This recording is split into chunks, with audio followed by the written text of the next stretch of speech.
Welcome to Capital Catch-Up. Let's dive right into the economic legislation moving through the chambers this session, starting with a significant push for wage clarity. Lenny, House Resolution 2007 is turning a lot of heads. It really is, Victor. House Resolution 2007, the Salary Transparency Act, would require employers to disclose wage ranges in job postings. For everyday Americans, this means no more guessing games during job interviews. Historically, we've seen states like Colorado and New York pioneer this at the local level, but this bill aims for a sweeping federal standard. The overarching goal is to close the gender wage gap, which has been a persistent legislative battle since the Equal Pay Act of 1963. Building on that economic focus, we're also tracking House Resolution 2099.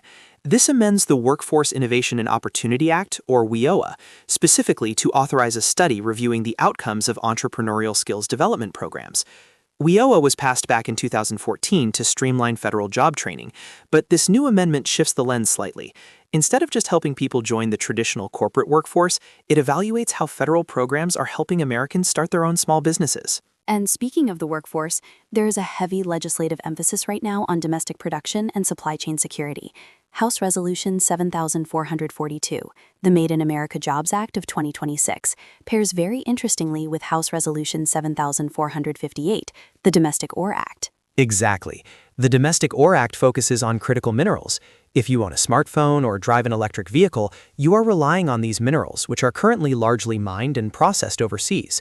Bringing that supply chain home is a massive geopolitical priority. To get these bills through, they'll likely go through a process called a markup in their respective committees. For our listeners, a markup is basically a dedicated session where committee members debate, amend, and rewrite the proposed legislation word by word before it can ever see a vote on the House floor. We're also seeing House Resolution 2074, the Power Act, which ties directly into this energy and economic resilience theme. But interestingly, Victor, there is a completely different bill in the upper chamber with the exact same number. Yes, legislative numbering can be incredibly confusing. While the House has the Power Act, the Senate has Senate Bill 2074, the Service Members Credit Monitoring Enhancement Act. This one is crucial for our listeners in uniform. Right. Currently, under laws like the Service Members Civil Relief Act, military personnel get certain financial protections. Senate Bill 2074 expands on that historical precedent by providing enhanced credit monitoring.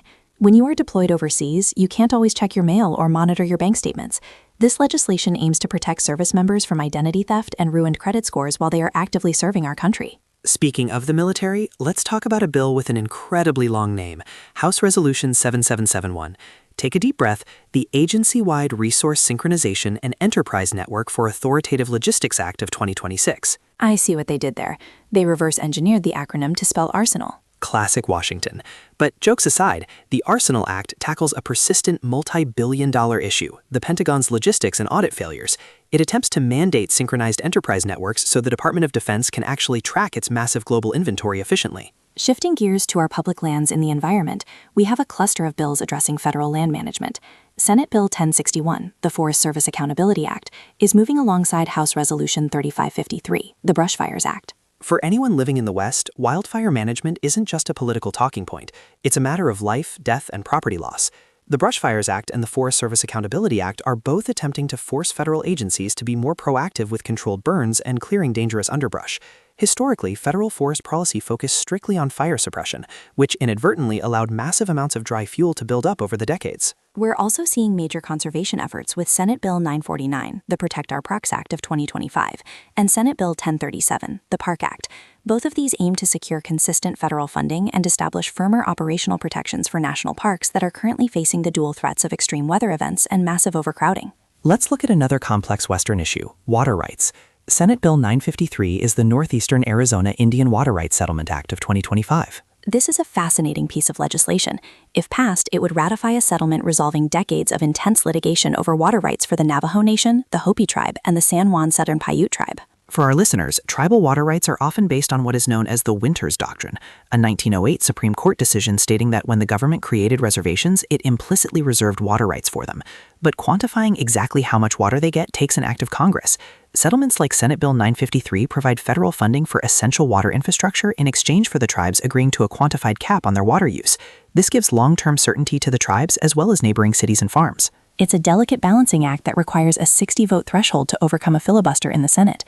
A filibuster, of course, is a procedural tactic used by the minority party to delay or block a vote.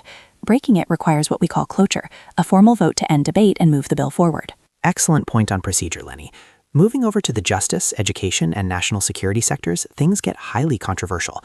Senate Bill 937, the No Student Loans for Campus Criminals Act, is directly responding to the recent waves of protests on college campuses. The legislation would strip federal financial aid eligibility from students convicted of certain crimes during campus protests. Proponents argue that taxpayer dollars shouldn't fund individuals who disrupt educational operations or damage university property.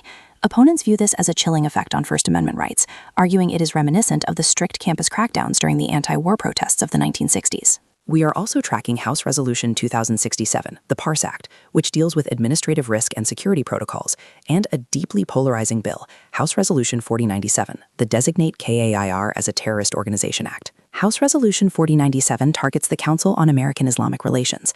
Historically, the designation of foreign terrorist organizations, or FTOs, is handled by the executive branch, specifically the State Department, based on strict intelligence criteria.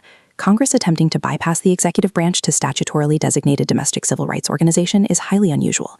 Legal scholars note it raises significant constitutional questions regarding bills of attainder, which are essentially laws that punish a specific entity without a trial. It certainly reflects the intense domestic political fallout from ongoing international conflicts. Both the KAIR bill and the student loan bill will undoubtedly be lightning rods in committee hearings. Absolutely. That covers the major legislative drops for today. To wrap up, what should our listeners be watching for in the coming days?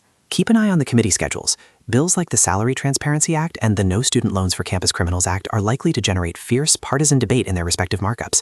We'll also be watching to see if the Northeastern Arizona Indian water rights settlement can gather the necessary bipartisan momentum in the Senate to achieve closure. And we'll be tracking the Arsenal Act to see if the Defense Department pushes back on the new network synchronization mandates. Thanks for tuning in to Capital Catch-Up, and we'll see you next time.